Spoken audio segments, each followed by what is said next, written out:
dadka ulama dhaqmo isku qaab ama isku dhaqan waayo xanuunkaba daawo keliya looma isticmaalo kala sii duwan dadka adiga si gaar ah ayaan kugula dhaqmaa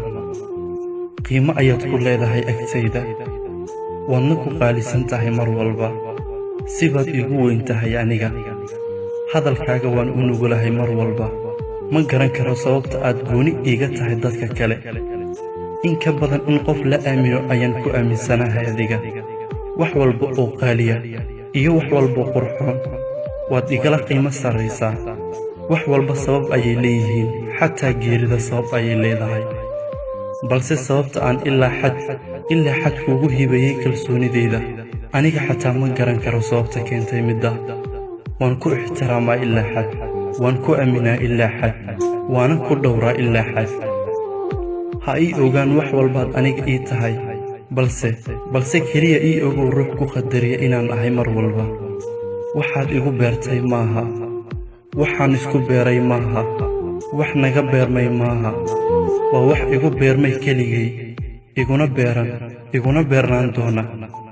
hadafkaygu maaha inaan ka mir dhaliyo sidaan rabo aniga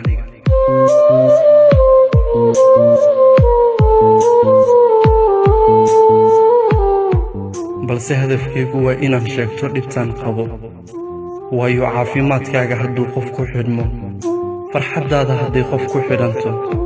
rajadaada hadday qof ku xidhanto way adag tahay inaad aamustaa ka helistu waa sida shay aad xaddoo kale balse jacaylku waa shaygii aad xaddo wax kuu dhimay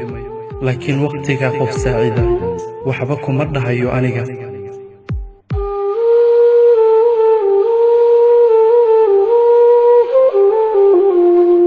waxaan keliya kugula dardaarmayaa inaadan noqon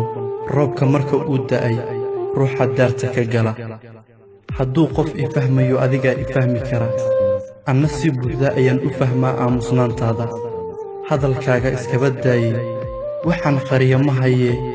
nafaad qaadataan ahay